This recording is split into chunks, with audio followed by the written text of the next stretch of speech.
8 अगस्त 2016 को जो वाक़या हुआ था उसको अगर हम इस तरह से बयान करें कि वो हमारे लिए क़यामत सुग़रा से कम न था। बालमौत शहीद साहब का, इरशाद साहब, शहीद दाऊद कासी साहब, बेशुमार हमारे जो है सीनियर जो वकला है उनकी शहादतें हुई और हम समझते हैं उसके बाद रवैया तब्दील नहीं हुआ। जैसे सिविल हॉस्पिटल के मेन गेट पे हम पहुंचे हैं, एक धमाका, ज़ोरदार धमाका हुआ है और साथ में फायरिंग स्टार्ट हुई है। सनह 8 अगस्त को इस वक्त 8 साल गुजर चुके हैं, जबकि इनका गम लीगल फ्रेटर्निटी के अंदर आज भी मौजूद है। 8 अगस्त 2016 को सिविल हॉस्पिटल के अंदर वाक़या पेश आया बॉम्ब ब्लास्ट का, जिसके अंदर 70 से अबव लोग शहीद हुए, जिनमें 56 से ज़ायद वकला और 92 से ज़ायद लोग वहाँ पर ज़ख्मी हुए, जिसमें 3 सहाफ़ी भी मौजूद थे।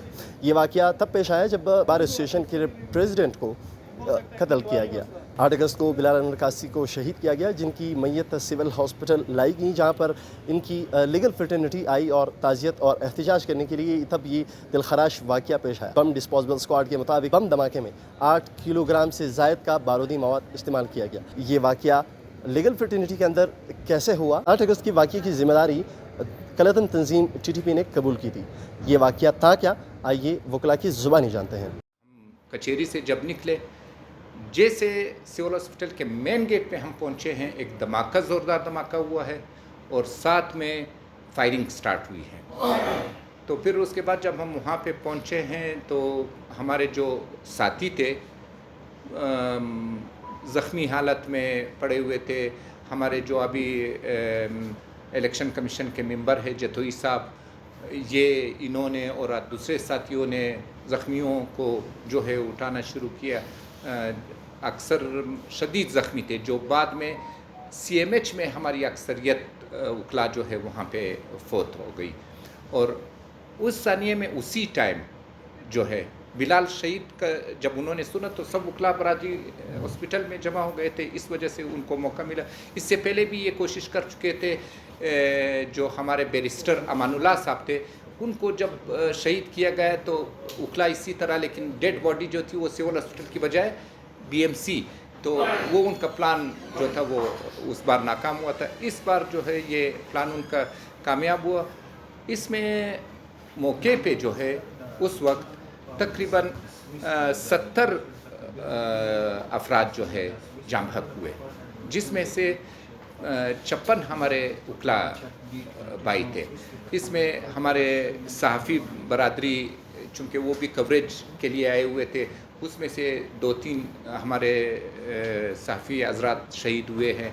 आम लोग, ये जो शहुदा की तादाद है ये बाद में 100 से अबव कर गई। ये हिस्ट्री में आप देख लें, कहीं पे इस तरह का कोई वाक़या आज तक नहीं हुआ। 8 अगस्त 2016 को जो वाक़या हुआ था उसको अगर हम इस तरह से बयान करें कि वो हमारे लिए क़यामत सुग़रा से कम न था, और उसमें हमारी एक पूरी जनरेशन जो है वो उससे हमें हाथ धोने पड़े।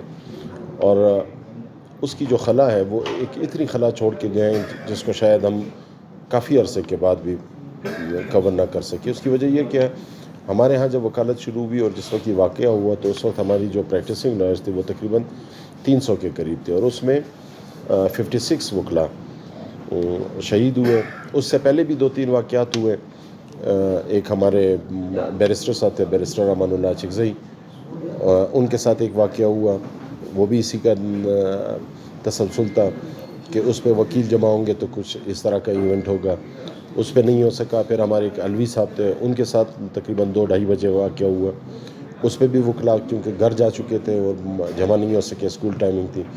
फिर लास्टली ये हमारे प्रेसिडेंट थे डिस्ट्रिक्ट बार एसोसिएशन, जो उस वक्त बलूचिस्तान बार एसोसिएशन हुआ करती थी, उनके प्रेसिडेंट थे मलिक बिलाल अनवर कासी साहब। उनके साथ वाक़या हुआ 9 बजे के करीब जब वो कोर्ट आ रहे थे। और उस वाक़े के बाद उस वक्त भी हमारे इलेक्शन का माहौल था, इलेक्शन हो रहे थे हमारे हाई कोर्ट के, तो उसमें कैंडिडेट्स खड़े थे।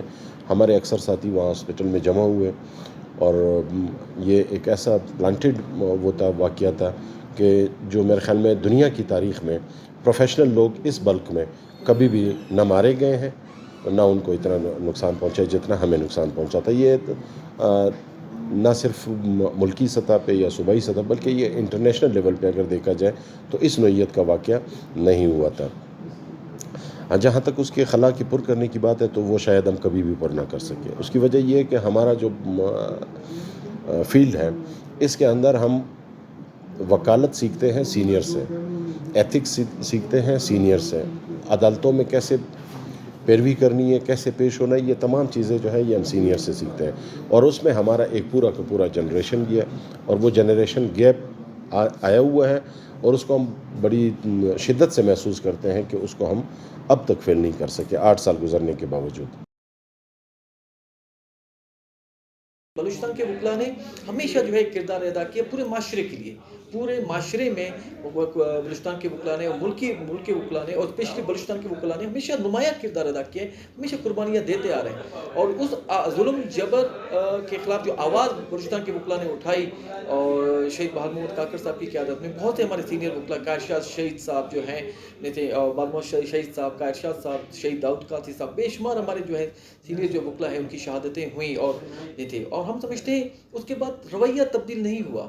وہ جو سزا ہمیں ملی وہ سزا یہی تھی کہ کیوں آپ آواز اٹھاتے ہیں, کیوں آپ مظلوم کی آواز اٹھاتے ہیں, کیوں آپ جو ہے ناانصافی کے خلاف بات کرتے ہیں, کیوں آپ جو ہے ہمیشہ ووکل رہتے ہیں, تو کیوں آپ معاشرے میں اپرائزنگ کی بات کرتے ہیں, تبدیلی کی بات کرتے ہیں. وکلا کو اس جو ہے ہمیں جو ہے یہ اس بات کی سزا ملی.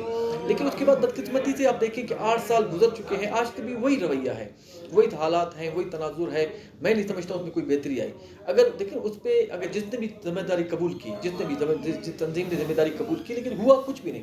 وہ جو کمیشن کی رپورٹ تھی, وہ جو شائع ہوئی قاضی صاحب کی سربراہی جو کمیشن جو بنی تھی, اس کمیشن کے بعد دیکھیں اس کے وہ کچھ کوئی اس پہ کوئی اس طریقے سے عمل درآمد نہیں ہوا. اس کمیشن کی رپورٹ کے کوئی اثرات نظر نہیں آئے, ہمیں کوئی اس پہ کوئی نظر کچھ نہیں آ رہا.